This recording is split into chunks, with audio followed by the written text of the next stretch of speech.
knows what evil lurks in the hearts of men. The shadow knows.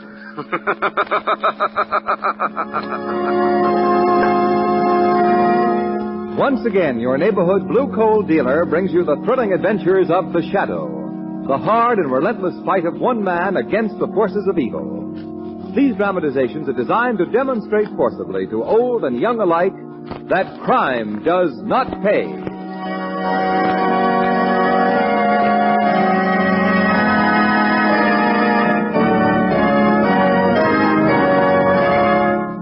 Friends, here's a very important way that you can help the war effort. You know, it's coal that keeps our war plants humming. Coal that keeps our trains moving. Coal that heats our soldiers in army camps. Yes, coal that supplies vital power and heat to countless wartime activities. So you can make an invaluable contribution to the war effort this winter by cutting your coal consumption to the absolute minimum. Start your personal coal conservation program this simple way. Hold your fire. Don't let the first chilly snap send you down to the furnace. Use the fireplace. Wear warmer clothing. Wait 2 or 3 weeks later than usual before starting your furnace. The coal you save now will help the home front and the war front, and it will help you keep warmer in the really bitter months to come.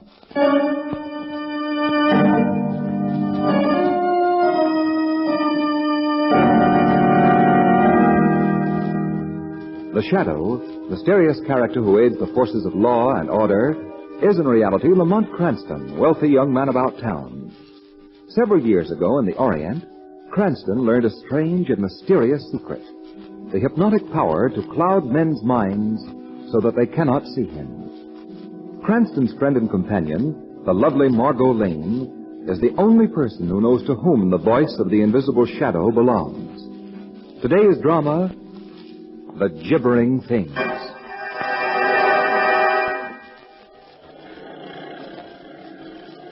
Well, nature puts on quite an autumn show up here, Margot. Yes, doesn't it, Lamont? Yeah. All New Hampshire's pretty country at any season, folks. Are we nearly at our destination, driver? Almost. About a mile and a half more, and we'll be at the Haunted Woods. Huh? Haunted Woods? Yes, sir. The place you've hired me to drive you to is just this side of them. Oh, Aunt Susan never told me that she lived near any haunted woods, Lamont. Miss Susan Prentice, your aunt, ma'am? Yes, Mr. Cranston and I are going to spend the weekend with her. Oh, that'll be a fine rest for you. Well, those haunted woods don't sound quiet or restful. Well, they won't bother you none. Leastwise, I've never been bothered in them. Neither was your aunt or Professor Surgoff, who lives smack in the center of them. Why are they called the Haunted Woods? Well, it's said that quite a few fellas have gone into them woods and completely disappeared. There was 2 lumberjacks and 4 or 5 harvest hands. Shucks, I figure they simply walked into the woods on one side and out the other. Your logic is spoiling a nice mystery, driver. Oh, I figured a natural explanation for the gibbering things, too. The gibbering things? Ever so often, the doggonedest noise is heard from them woods. A funny, squeaking, chattering kind of noise. Don't sound like it was made by either man or beast. The folks say it's made by things. You figured that it's not made by things? Mister, that gibbering noise is made by monkeys. Monkeys? In New Hampshire. Yeah, Professor Surgoff's got a couple at his place that he's brought up from South America. I admit I don't know how their squeaky little voices can be heard so far away from the professor's house, but them monkeys is the only natural explanation. Are those the haunted woods ahead of us now? Yes, that's them. Heavens. What's that? Something screamed in those woods. Yes, that was just an old screech owl. There it is again. Well, screech owls don't make their home this far north. They must have been brought up here like the monkeys you mentioned. That's right. Another pet of Professor Surgoff. Here's Miss Prentice's place. Oh, Lamont, what a lovely little house. I'll get your luggage out the back. Here, let me help you, Margot. Thank you. Step directly on these flagstones. Ground's pretty wet. We had some thunderstorm today. Started early this morning and pulled down telephone wires and raised all kinds of nests. That's so? Really? Yes. Why, I'd like to wait and say howdy to Miss Prentice, but as long as I'm out this way, I want to drop off a package at Professor Surgoff. Getting late, and I'd like to be in and out of them woods before dark. Not because of the gibbering things. Well, shucks, no. Just that the road through there is pretty terrible. A fellow wants daylight to get over it. I'll stop off on my way back from the professor's, see if your aunt wants anything fed from the village, my next trip. So long. So long. You never told me your aunt was deaf, Margot. Deaf? Well, she isn't. Well, she can't be at home then after this noisy arrival in front of the door. But it is funny that she hasn't... Aunt Susan! Aunt Sue! You sure she expected us today? Oh, of course. Oh, the door's unlocked. Let's go in, Lamont. She must have stepped out for a moment. For a long moment. Let's have a look around. You take a peek at the kitchen. All right. Everything here is tidy, shipshape, and deserted. Well, the kitchen door's been left unlocked. Well, evidently your aunt didn't intend to be gone very long. Well, what do you suppose has happened to her? Oh, chances are your aunt left here this morning to pay a brief call to some neighbors, and she was forced to stay there by the storm. I was beginning to think Aunt Sue had been swallowed by those gibbering things in the haunted woods. We have Mr. DeRima's assurance those gibbering things are vastly overrated. What's that? Now, listen. It's the gibbering from those woods.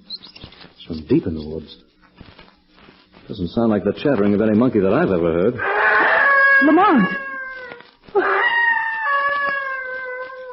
Could that be the screech owl again? That cry sounded human. It's like a scream of mortal terror.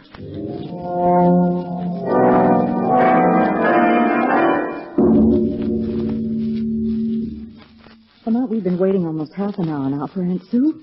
She'd be here by this time if she were all right. Phone's still dead. The cab driver hasn't come back yet, and it's nearly dark.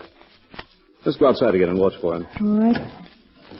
He said he wanted to be out of those woods before dark. Come on, that gibbering again. It's much closer than before. Seems to come from just the edge of those woods. And the professor who keeps monkeys lives nearly a mile from here. It's growing fainter now. Traveling away. Margot, look here. What? In the earth of this flower bed. Tiny footprints. Why, they've been made by a barefoot child, a baby. Since the rain. How did the baby get out here? These prints were made since I was looking around this garden only a few minutes ago. And their sole resemblance to a baby's is their size. Look closer. No child could walk upright on feet that left these impressions. They're deformed. Yes, I see now. So whatever made the footprints didn't walk upright very far. Here it dropped on all fours. Those are prints of little hands. But only 2 fingers are outlined. And what horrible thumbs. These tracks were left by some animal. But what kind of an animal? I never saw a spoor like this before. Oh, neither have I. Look, they disappear here in the grass. Margot, someone's coming out of the woods. A man? What's he got on his head? It's getting so dark I can hardly see. I think it's a helmet of some sort. He's carrying a net. A net? It looks like it. Seems to be hunting for something. Hello there. Hello. Who are you? We're about to ask the same question. My name is Sergov. Alexander Sergov. Lamont, he may know. I'm Margot Lane, Miss Prentice's niece, Professor. Miss Prentice's niece? Yes, and this is Mr. Cranston. We just arrived to spend a few days with Aunt Susan, and she's not here. I have not seen Miss Prentice for several days. Was she expecting you and Mr. Cranston? Yes, she was. Professor, if I'm not too inquisitive, what do you hunt with a net at this time of night? I keep a small zoological collection, Mr. Cranston, and one of my little animals escaped this afternoon, and I was searching for it with my net. A dangerous animal? I see you're wearing heavy gloves. It was a small ape with sharp little teeth that can, what you call, nip very painfully. Perhaps you heard it chattering in the woods a while ago. We heard something gibbering in there. That was my little pet. Is it malformed hands and feet, Professor? Does it leave tracks like this?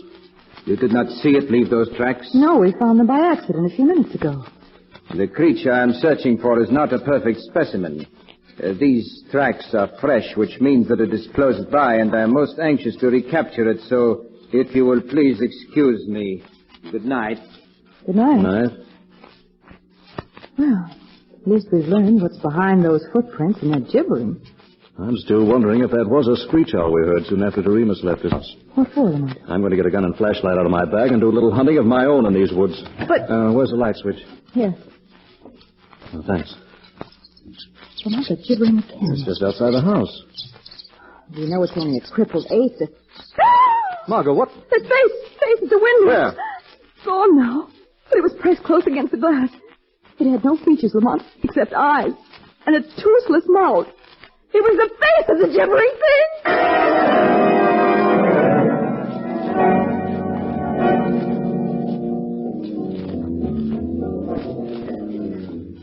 Lamont, turn your flashlight on those trees as well as on the road. That gibbering thing may be in these woods. As I'm watching, Margot. There's only one set of tire tracks on this road, so Doremus traveled it only one way.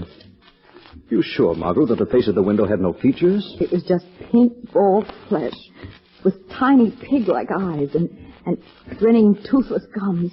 What could it have been? If you weren't having a nightmare, I don't know. Good Lord, look there. Doremus's cab turned on its side. Come on. There's Doremus. Oh! He's been thrown from his cab against that rock. His head's all crushed. Oh, Lamont. Strange. There's no blood around the wound. No blood. Someone or something has washed it absolutely clean. Look at his throat. Big bruise mark. His fall from the cab didn't do that. No.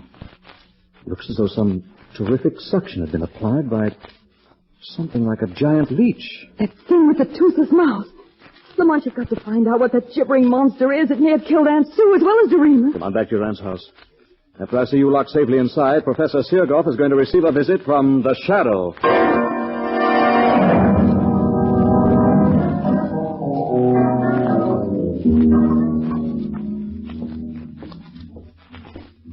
Why are you so worried, Professor? What? Who is speaking to me? I cannot see anyone. I'm the Shadow. The Shadow?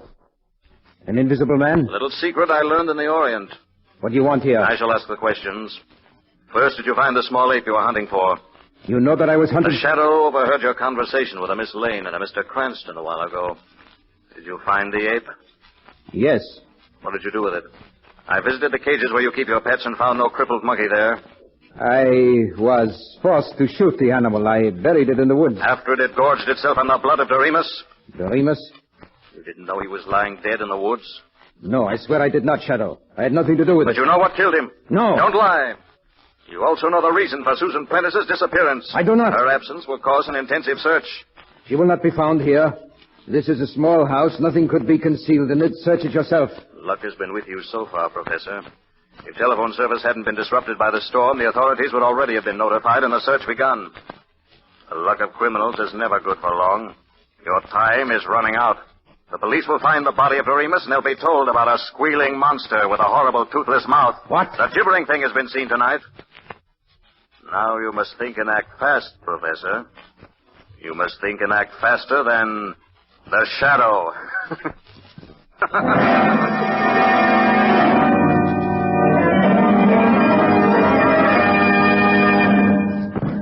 Friends, if you heat your home with coal, listen. Here's some important good news. Your friendly neighborhood blue coal dealer is happy to announce that he already has available, on a first-come, first-served basis, a small supply of automatic heat regulators to aid in the urgent coal conservation program. Now listen to what an automatic heat regulator does. It takes full charge of your furnace operation, giving you a constant, even temperature day and night. It eliminates those wide swings in temperature when it's always too hot or too cold. It saves you those incessant trips to the basement when you try to control the temperature yourself. It helps protect your family against winter colds, which many doctors agree result from overheating or unstable temperatures. And most important, it saves coal vital to the war effort and money for you. An automatic heat regulator costs little to begin with and soon pays for itself in fuel savings. Don't wait for the first freeze. There are just a few automatic heat regulators available. So act now. Call your friendly blue coal dealer and place your order tomorrow. And now, back to the Shadow.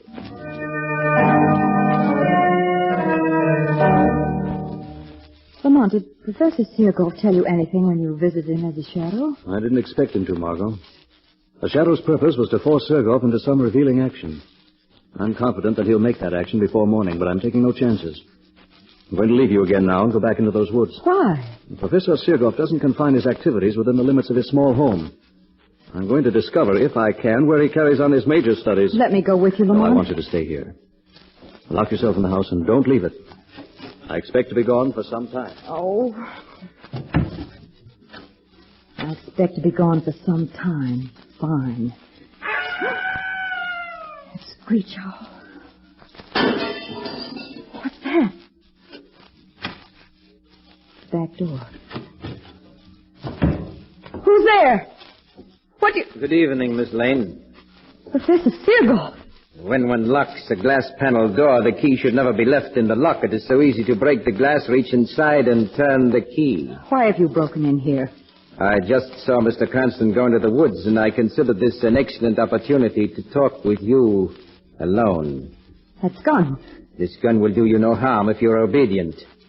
You and I are going for a little walk, Miss Lane, and you are going quietly.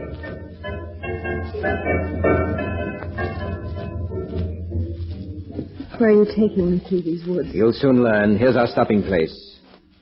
There's nothing here but trees and that big rock. Yes, watch that rock. It's swinging out like a door. It is a door to a very secret natural cave below. Ladies first, Miss Lane. I won't go down to that darkness. You need not go in darkness. We have electric light here. Step in, Miss Lane. I wish to close my bulky door. No, I... Do not try my patience. Go. Oh. Now, down these stairs. And you can see my little refuge. Gibbering cries. A little welcome for you. The hideous things that make them are behind that door. Hideous things, so you saw the little creature that escaped tonight? It pressed its awful face against the window. Don't make me look at it again. You won't see anything to frighten you when I open the door.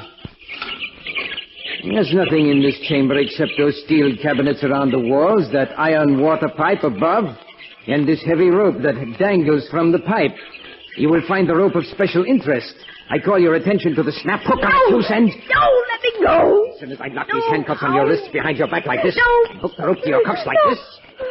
Now, I let you go. Nicely tethered. What are you going to do to me here? I shall satisfy your curiosity about the gibbering things. You have seen but one. I have many such children. Children? Yes. I am their father, their creator. I am their God. I have discovered the secret of life. Of life? I have evolved a complex life form from the single cell. Nature required 1 billion years to do what I have done in 10. I am greater than nature. You're a madman. Am I? You shall see. The steel cabinets you see around these walls are really insulated soundproof covers for my children's cages. This lever opens the apparent cabinets. Watch. Before you saw the handsomest of my little beauties. Now you can look at him again and 30 of his brothers. Hear them squeal their greetings to you. No, let me out of here. Do not be afraid. Their cages are strong. They cannot get at you now. Please, they're so horrible. Well, I admit that I have not as yet achieved perfection in their appearance, but I progress. Now, here is my first experiment. It resembles a shapeless sponge, but it's alive. It moves and breathes. Oh, please. And here is a little creature that lacks arms and legs. See it bounce its way about? Its brother in the next cage has twice the usual number of limbs. This one has 8 hands. That one has no eyes or ears. And there's one with no head. And here's one without a body. Stop it. But they're all alive, Miss Lane. All can move and fast.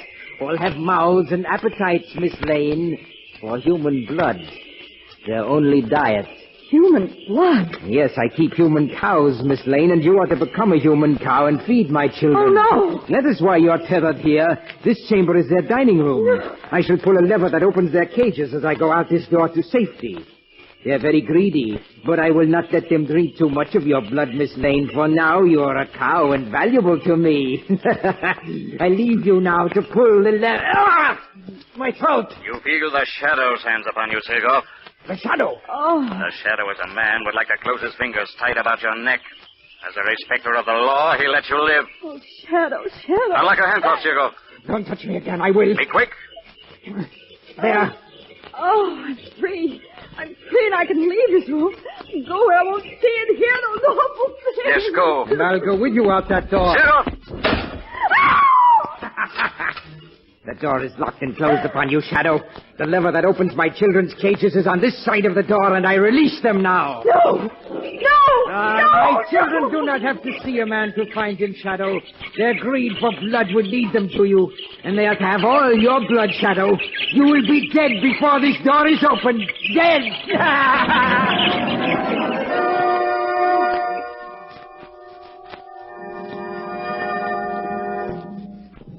It is now half an hour since that door was closed upon our former friend, the Shadow.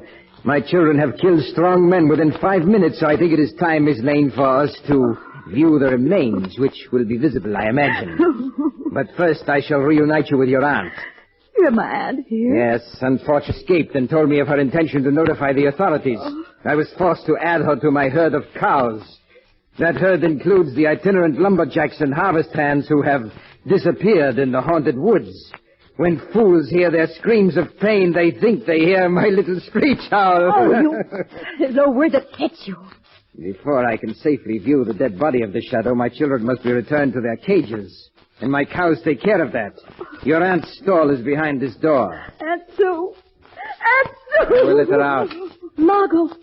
Oh, Margot. What a touching reunion. You shall see a great deal of each other from now on, for you will be stable together.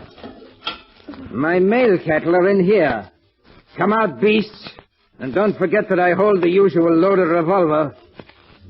Oh, poor men. Yes, my male cattle aren't as healthy looking as you and your aunt, Miss Lane, but they have been here a long time. They're walking skeletons. They still manufacture blood. That's all that matters. Fall in line, beasts. You with them, female cattle. No. Fall in line. Oh, come, Margot, come. There's nothing we can do. You're learning fast, Miss Prentice. Now march, all of you, to the feeding room. You ought to have an easy time tonight. My children have been fed and well. You need only pick them up and return them to their cages. Pick up those things? Yes, Miss Lane, and tenderly. Unlock the door. Go in and do as I've told you. Now, you see how tame my cattle are, Miss Lane? You will soon be like them. Hurry in there. Get my pets behind their bars. I'm anxious to come in and pay my last respects. Your children are in their cages, Master. Now we shall see. I thought the Shadow would be visible in death. His mental power is gone, but I do not see him. Can you feel him, Sergoff? Shadow! Yes, I'm not an easy victim, Sergoff. Pick up that gun he dropped, Miss Lane. Something we cannot see has got him. Give Sergoff to us. Keep back, you men. I know how you must hate this devil, but I promise you he'll get justice. Now, everyone leave this room. Everyone but Sergoff. Everyone but me. You're going to be left alone here. Alone as you've left the others. No. Do not put those handcuffs on me. Oh, yes. They're locked behind your back. Now. No, not that tether rope. Do not hook me to that. The way you fastened others. Yes, we can do to him what Now, he's get done out to of us. this room, you men. We're leaving Professor Sergoff with his children. We'll turn the vampires loose on him. No, do not open those cages. Do not turn them loose on me. Please, Shadow, please. You're safe, Sergoff. The cages won't be opened. Did you say, Shadow, that those cages won't be opened? That Sergoff is safe? He's safe from those things he created. That room will be Sergoff's prison until the police arrive to take him to another. Police? Prison. Shadow, you promised us that devil would get justice. He will. But the law must fix his punishment. We've been Sergoff's slaves. His cattle. Those things he made have fastened on our flesh. They drank our blood. We want no police. We want no law. We want no law. They have no punishment to fit that devil's crime. We'll attend to Sergoff. And we are. You men have suffered here, but you're civilized men. You must abide by rules of order, not by instincts of revenge. We're no longer men. We're cattle. Sergoff has made us beasts. And there are many of us, Shadow. You are only one. Keep away from that door. We didn't want to open the door, Shadow. We only wanted to lock it. And we have locked it. We have the key. Pull the lever that opens those cages. No. You're too late, Shadow. Listen. Sergoff's children move fast. They've already reached their father. We've given Sergoff the justice he deserves.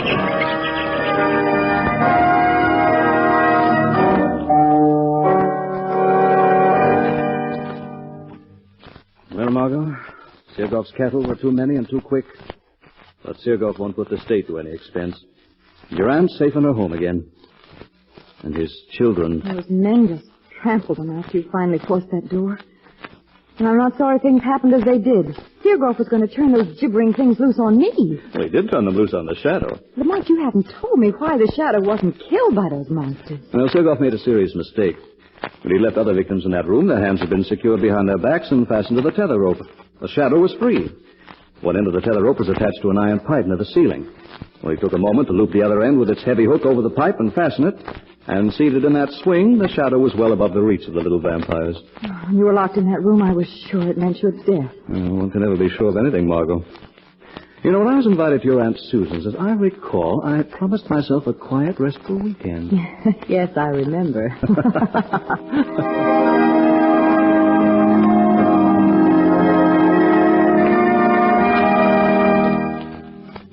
Now let me introduce Blue Coal's distinguished heating expert, John Barclay. Thank you, Ken Roberts, and good evening, friends. I'm glad to be back with you again. And this year, with fuel so vitally needed for the war effort, I hope to bring you special information that will help you to heat your home more efficiently and economically. Thousands of tons of coal can be conserved if everyone will give special thought to the efficient operation of their furnace. Operating a heating plant efficiently is easy.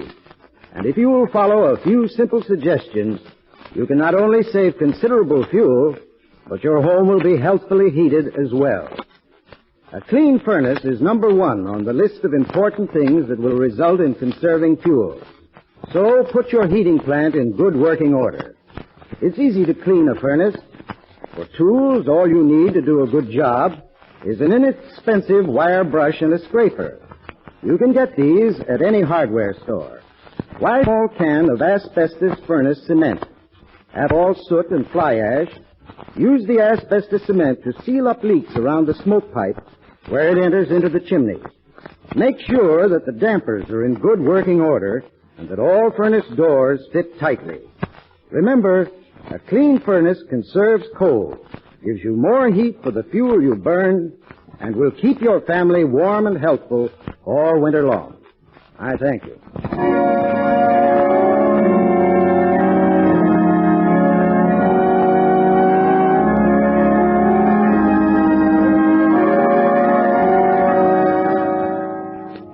The Shadow program is based on a story copyrighted by Street & Smith Publications. The characters, names, places, and plot are fictitious.